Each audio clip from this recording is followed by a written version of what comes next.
మొత్తం మీద ఉత్తర కొరియా చాలా వేగంగా అడుగులు వేస్తుంది. రీసెంట్గానే సాలిడ్ ఫ్యూయల్ రాకెట్ ఇంజిన్ని ఒకటి టెస్ట్ చేసింది. సాలిడ్ ఫ్యూయల్తో నడిచేటువంటి ఒక రాకెట్ ఇంజిన్ని.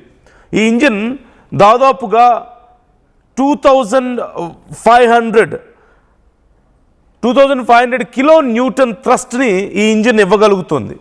అంటే approximately 25 lakhs newtons of force, 2500 kilo newtons, in fact 25 lakhs newtons of ఫోర్స్తో పనిచేసేటువంటి ఇంజిన్స్ని వీళ్ళు టెస్ట్ చేశారు.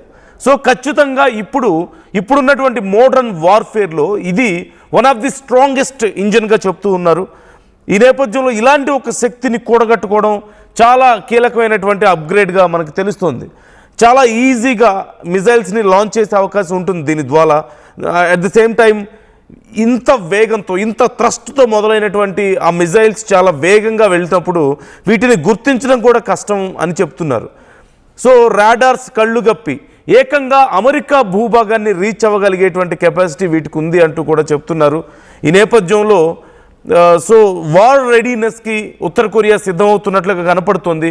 అయితే ఎందుకు ఇంత హడావడి? ఈ 5 years ప్రోగ్రాం తర్వాత ఏ స్థాయికి ఇది రీచ్ అయింది అనేటువంటి కొన్ని ప్రశ్నలు కూడా వస్తాయి. ఎందుకు ఇంత హడావడి అంటే అమెరికా ఇప్పుడు చాలా బిజీగా ఉంది. నిన్న మొన్నటి వరకు నికోలస్ మదురోని ఎత్తుకొచ్చేసింది. ఆ తర్వాత గ్రీన్లాండ్ నాదే అని చెప్పింది. అక్కడ కొన్ని రోజులు బిజీగా ఉంది. ఆ తర్వాత అంతకుముందు ప్రపంచంతో ఇక వాణిజ్య యుద్ధానికి దిగడాన్ని మనం చూసాం. భారత్ లాంటి దేశాలతో సహా జపాన్, ఇలా అన్ని దేశాల మీద రష్యా నుంచి పెట్రోల్ కొంటున్నారని చెప్పేసి అప్పుడు కొంచెం బిజీగా ఉంది. అప్పుడేమో వాణిజ్య యుద్ధం, ఆ తర్వాత ఏమో డైరెక్ట్ యుద్ధాలు, నికోలస్ మదురో లాంటి ఒక దేశానికి అధ్యక్షుడిని కిడ్నాప్ చేయడం, ఆ తర్వాత గ్రీన్లాండ్ విషయంలో గొడవ జరగడం, ఇప్పుడు ఇరాన్ విషయంలో మళ్ళీ బాగా మునిగి తేలుతోంది. ఇంకా అంతకుముందు మనం చూసాం రష్యా ఉక్రెయిన్ వార్. ఇలా వరుసగా బిజీగా ఉంది అమెరికా.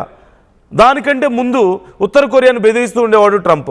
నీ సంగతి తేలుస్తానని, యుద్ధం చేస్తానని, మీరు న్యూక్లియర్ వెపన్స్ డెవలప్ చేయడానికి కుదరదని ఇలా చెప్తున్న టైంలో ఎక్కడా కూడా కిమ్ జోంగ్ ఉన్ వెనక్కి తగ్గలేదు.